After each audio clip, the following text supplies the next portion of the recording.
here. No. What I would be telling Hey, James, Terry, listen, I work for the world. I don't work for myself. I work for the light, okay?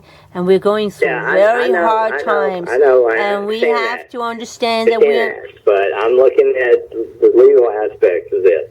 Because I guarantee you, James is going to come back, and he's going to expect you and Dad to take care of him.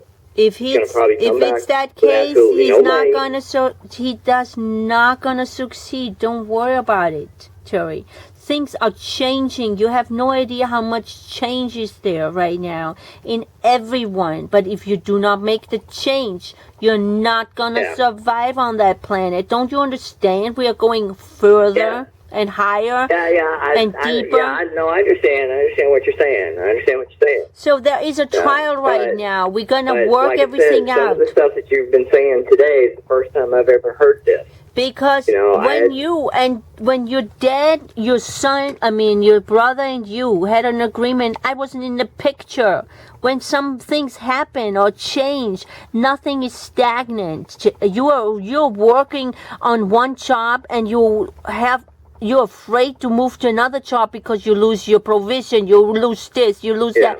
You are fearful, Terry. Well, the other thing too is, regardless of what agreement that I have had with James, whatever I've said with him, I haven't talked with him in so long. That doesn't matter. That's not a legal agreement. I don't remember what all we said, but that's not a legal agreement. You can have all the text messages you want. That's not a legal binding agreement.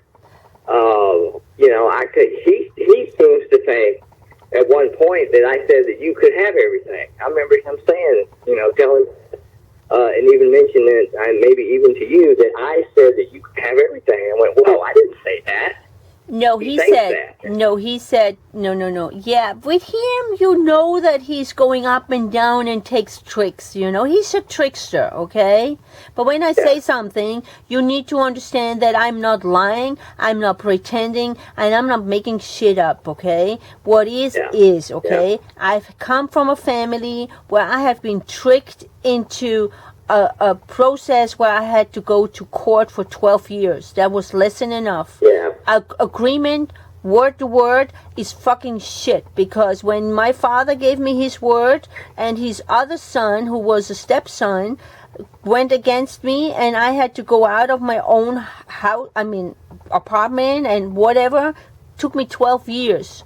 Okay, but I was strong enough to stick with it because I was not afraid. At first, I had no idea what was coming, but I grew, and this was my lesson: that if you have an agreement, even if you're the most honest person, and the other guy who is his son or daughter or whatever fucking relative it is, and he wants just this because he's greedy or he has no fucking conscience, you end up having problems.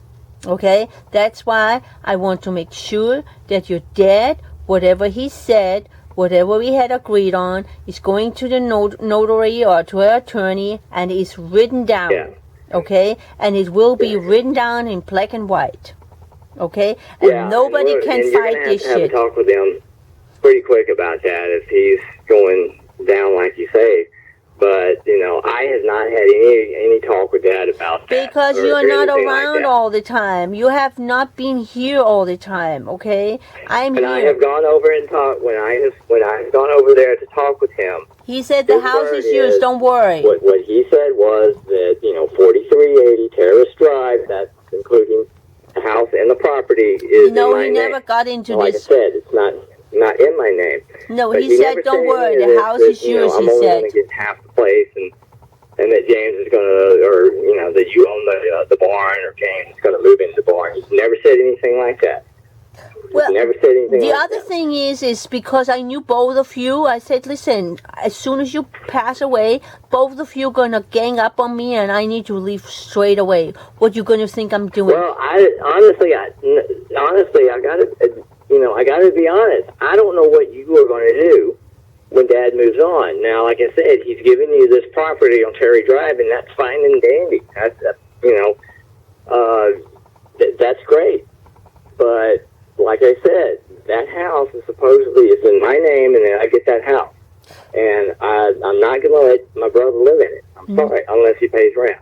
Okay, so when I had that said to him, I said, listen, your sons, they have ganged up on me already. What do you think's gonna happen when you're past? I'm talking my mind. I'm not gonna, ooh, you can say this. Oh, I'm not ganging up on you. Like I said, the last time that he talked to me, because I have asked him, like, what's going to happen with you?